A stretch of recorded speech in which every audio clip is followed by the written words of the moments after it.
Olá, boa noite. Eu sou José Arnaldo Pereira e, de alguma forma, aqui vou propor, vou fomentar, vou constituir, facilitar um debate que tem a ver com as políticas públicas e os fomentos para a produção cultural. Né? Então, antes de eu trazer o debate, é importante eu trazer um pouco quem eu sou e, de alguma forma, trazer quem eu sou é também marcar por onde que esse debate, né, por onde transita esse debate, o quanto eu estou implicado, engajado nessa discussão, certo? Então, sou mestre em performances da cultura, sou também especialista em educação sistêmica, sou graduado em em uma licenciatura que é em dança e sou bacharelado e atuo enquanto psicólogo e também técnico em arte dramática. Então, é inevitável nesse debate, quando eu vou aprofundando, não me vincular às discussões das artes dramáticas, da dança e da performance. Então, o entendimento que eu quero aqui propor a partir desse debate, né, é entender como que as políticas públicas elas auxiliam, elas possibilitam uma efetivação dos mecanismos de fomento à produção cultural. Então, as políticas públicas, elas são necessárias, elas são importantes, pois são elas que, de alguma forma, legitimam, né? São elas que dão embasamento e são elas que asseguram, enquanto lei, obrigatoriedade do Estado de gerar, né, um movimento cultural. E esse entendimento, ele é datado também. Então, esse entendimento que ele é dado na atualidade, né, que a gente encontra dado, ele só existe a partir de duras brigas e lutas e desafios e obstáculos e conflitos e tensionamentos. Né? Então, vou retroceder um pouco, vou retroceder lá para 1988, quando ali a gente está tendo a Constituição brasileira e o debate de que temos, enquanto pessoas e cidadãs, direito à educação, à cultura, à saúde, a lazer, né? Todas essas dimensões, segurança, todas essas dimensões. Então, essa Constituição ela é um marco significativo para dizer que temos direitos, né? Que temos direitos à cultura. E aí, então, a gente tem um marcador legislativo, jurídico, que possibilita, a partir daí, uma série de outras leis, de parágrafos, de instituições que vão legalizar, né? Então, a gente está falando aí de um discurso de arte, o campo da cultura, guiado aí pela arte, vinculado, partilhado com a política, né? Então, marcadamente nesse contexto.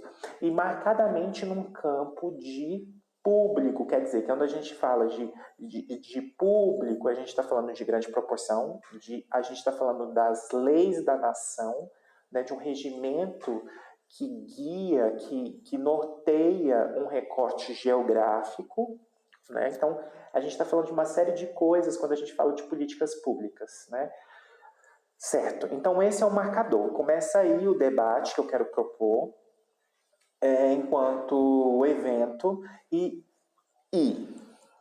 mas não foi só colocar a Constituição que tudo se resolveu, tá, gente? Então, é importante a gente marcar que não é só a Constituição que vai, de algum modo, resolver todas as questões. A gente está falando de 88 e a gente está em 2021, né? Então, a gente tem um espaço de tempo de uma série de situações que vão ocorrendo e que vão, de algum modo, mobilizando para a efetivação mais aplicada e operacionalizada da produção cultural e das leis de fomento que vão ocorrendo no país, certo?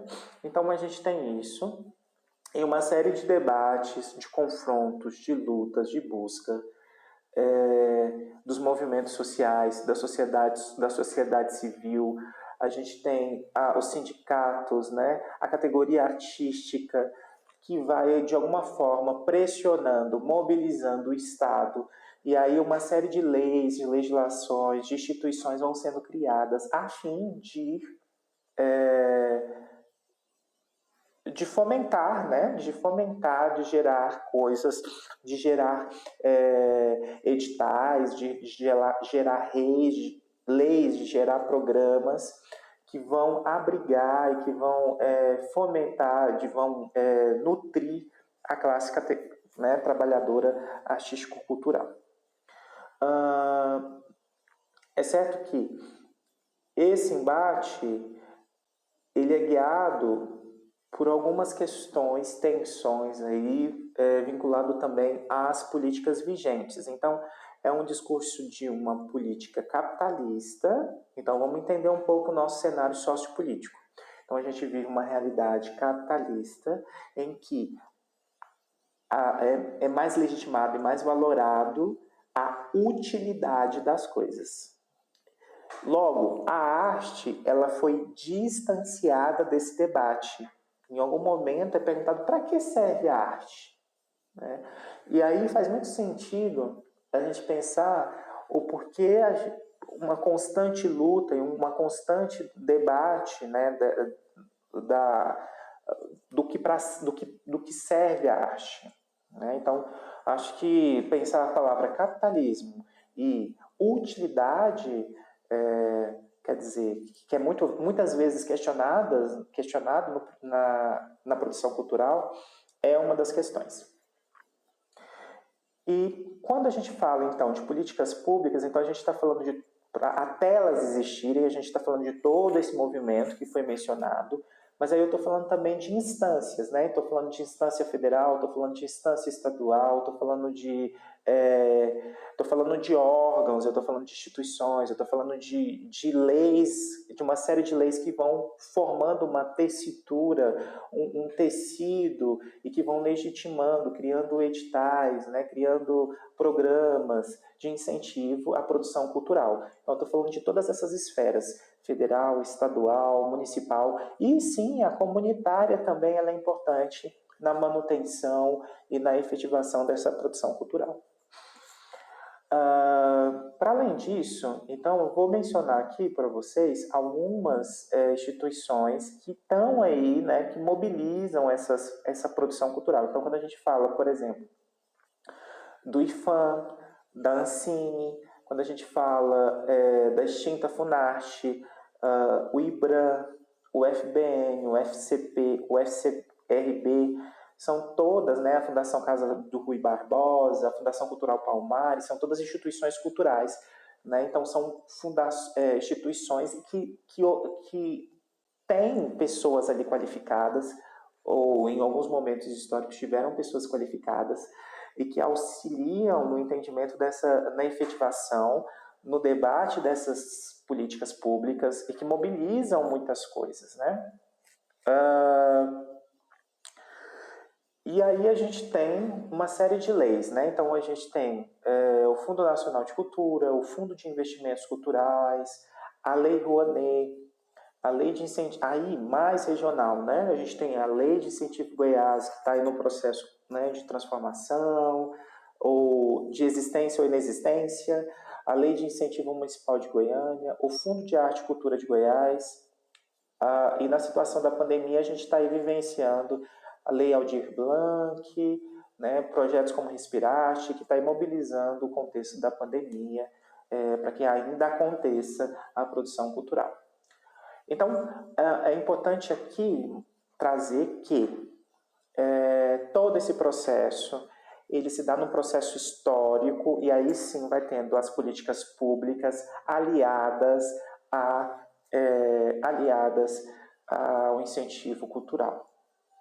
Agora, a partir desse microdebate, desse debate inicial, é importante que se façam 3 coisas. Primeiro, voltar ao vídeo sempre que necessário, você achar necessário, e faça um pequeno mapa mental, O mapa mental é uma forma indiciocrática, única, né, em que você pode ali, de algum modo, pôr palavras que são importantes para você. Isso é uma coisa. A segunda coisa tem a ver com fazer um glossário de palavras, de expressões, de dúvidas, de palavras interessantes, expressões interessantes, o que esse assunto levou. E a terceira coisa é, a partir dessas duas, tentar elaborar de 1 a 3 perguntas, tá? Elabora de 1 a 3 perguntas. Mandar um dia antes da próxima aula, tá bom? Também existem os referenciais teóricos. Os referenciais teóricos eles estão no plano de aula. É só você ir lá, dar uma olhada, que também oferece um pouco mais aprofundado esse debate que foi aqui sintetizado. No mais, boa noite.